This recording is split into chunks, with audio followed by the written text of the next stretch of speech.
What's happening, everybody? Welcome to the test lake. So today on the chopping block we have a different kind of lure here. What we have is this. This is the Rapala X-Rap Subsurface Walk the Dog. So it's called the X-Rap Subwalk, right? So it's a subsurface walk the dog kind of lure. Yes. And essentially what it looks like is it's exactly what the name describes, right? It's a subsurface walk the dog action lure. It goes side to side. It looks extremely good. So a little bit about these things here. The adrenaline pumping X-Rap Subwalk is designed to perform a walk the dog swimming action just below the surface. Extreme flash and side to side motion with X-Rap attitude triggers the attack instinct in fish. Slow sinking allows a glide and drop technique that lands the subwalk into pockets where big fish love to ambush their prey. Now I'm going to do it in French. So the plan today, guys, is to take these bad boys out on the water, tie them on. We've got we're doing what we call schoolie fishing, right? Yes. So schoolie fishing are when the bass are chasing the shad in the middle of the lake. You'll see it a lot of times with white bass. They're notorious for schooling up and chasing bait fish all over the place. But in this lake, at the test lake, they do have the largemouth do it. So and every year they seem to get a little bit bigger, don't they? Except last year where we got screwed because everybody got screwed in 2020. But yeah, so that's the plan. Is we're going to tie these bad boys on, take them out on the water, and throw them into some schoolies. Now, in fairness, you can catch fish on almost anything with schoolies, but we want to see if there's a difference between this and what we would traditionally throw, which would be some kind of topwater lure, like a popar, strictly or topwater, exclusively topwater, like a popar or a whopper plopper or something like that, or a Zara spook or whatever. So we want to see if there's a difference with these hanging out just below the surface. So yeah, let's what do you think? Let's go fire it up, man. We'll try. All right. Okay. So let's go ahead and start scoring this thing. Yeah. Category 1 is price. Is the X-Rap Subwalk priced well in comparison to other products of similar nature and purpose? The price point for the X-Rap Subwalk is $18.99. Whew. By comparison, a Zara Spook is priced at $8.99 or $7.99 rather. So yeah, it's a very high-priced lure, I think. It does have some pretty cool features about it. I mean, when you look at it initially, you think it's Rapala's answer to the Zara Spook or to H2O's TWS or something like that. So it's similar to a Zara Spook, but it's not entirely the same, and it's not meant to be the same, as this is designed to run below the surface and be slow sinking, where the Zara Spook is designed to be top water. However, there is a $10 price difference between the two, and as a result, now I guess I'm going to call it a 2. Oh, yeah. I'm just going to call it a 2. To me, it's extremely high priced. I feel like in maybe the $10 price range, the $12 price range, I think we're good. But once you start closing in on $20 for something like this, I think it's below average. So I think, yeah, it's a little overpriced in my opinion. I'm going with 2. What about you? No matter how you look at it, I don't think you can give it anything more than a 2. And at some point this thing's going to get lost. So they basically are out $20. I'm surprised we didn't lose any today, to be honest with you. No comparison to other products there.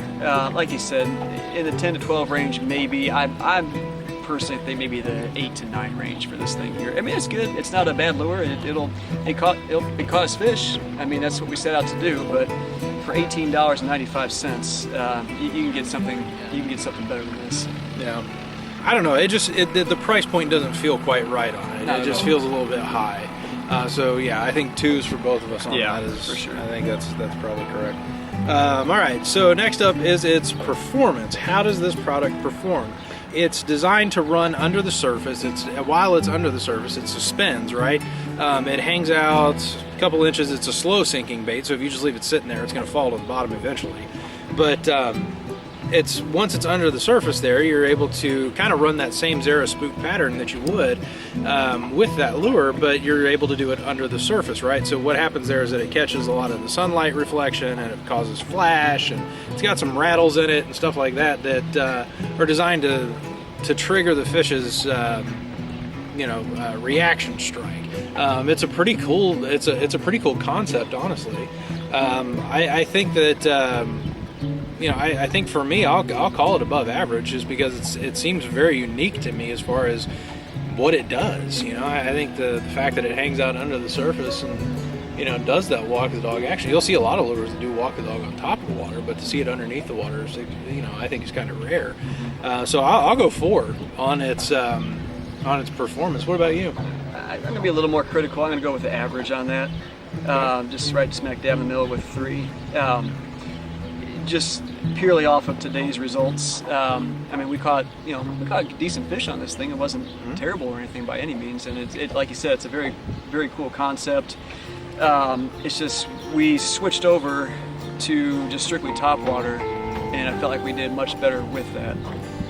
And maybe this will catch us fish on non-schoolies if we really didn't try too much with that, which we probably should have. But again, I prefer, especially if you're schoolie fishing, just strictly topwater. But I don't know. I was impressed in some areas, but others areas I wasn't as impressed. So I'm just going to split the difference with all 3. Okay. Last but not least, then is going to be its production, price, performance, and production. Does it work? Yep. It works. Yep. It works. We're catching fish with it. Again, we're catching schoolie fish with it, or what we call them, schoolies. But yeah, it absolutely works.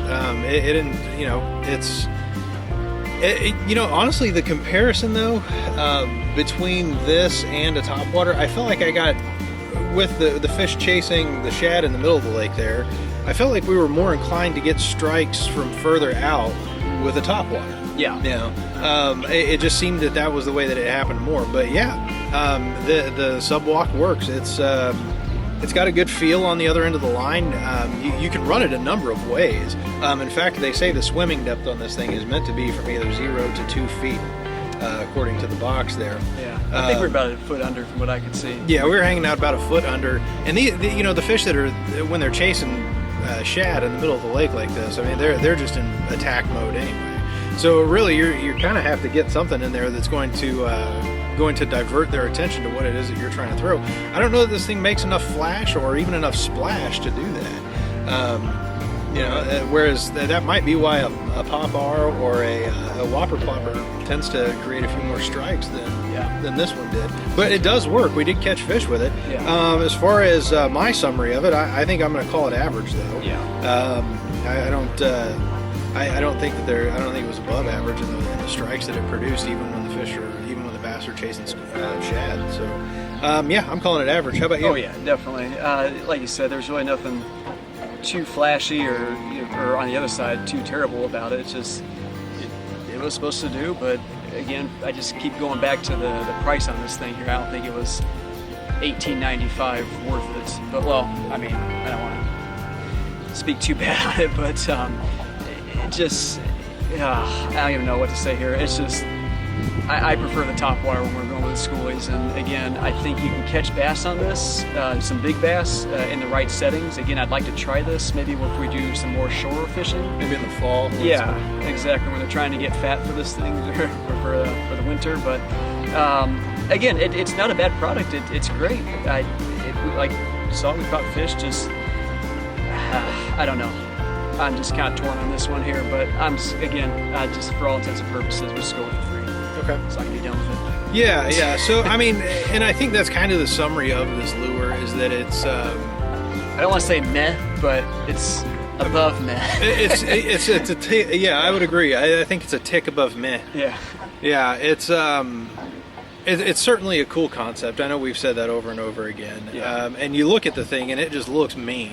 Yeah. When you see it in the box or when you see it in the water, it looks vicious. But I don't know. Maybe for the setting that we were using it in today and the test that we were. It's we hard. Tried. We gave it a caught few hours. 5 each on it. Yeah. Exactly. We caught 5 fish each on it. So we caught 10 fish between the two of us with it. So, but it's hard to be. So it's hard to be that critical of it, but there was a marked difference between putting that on for schooling fish versus a topwater. You know, it really was. There was a marked difference between the two. I would love to see Rapala put out something like a Zara Spook or something like a Whopper Plopper.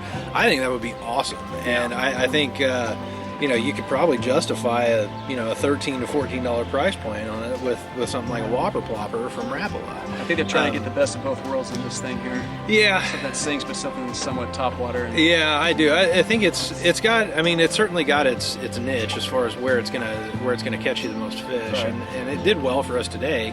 It was just that to me it was such a stark difference between the top water lure, the Whopper Plopper, and the Zara Spook, and the Popar versus the Subwalk. You know, it was so notable that, you know, I found myself a little underwhelmed. Yeah.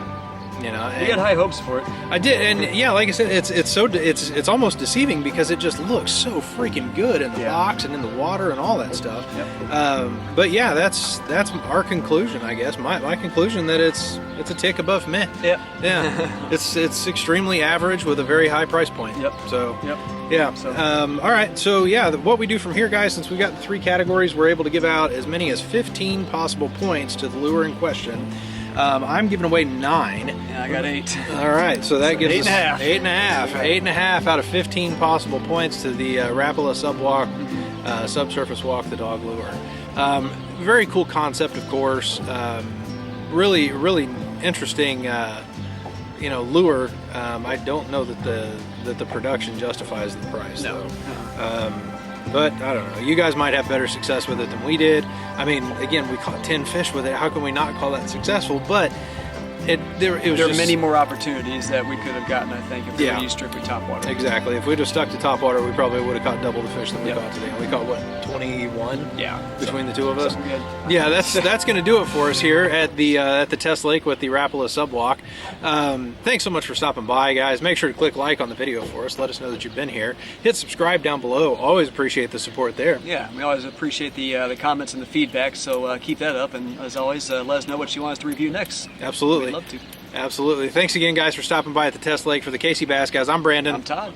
Y'all have a good one.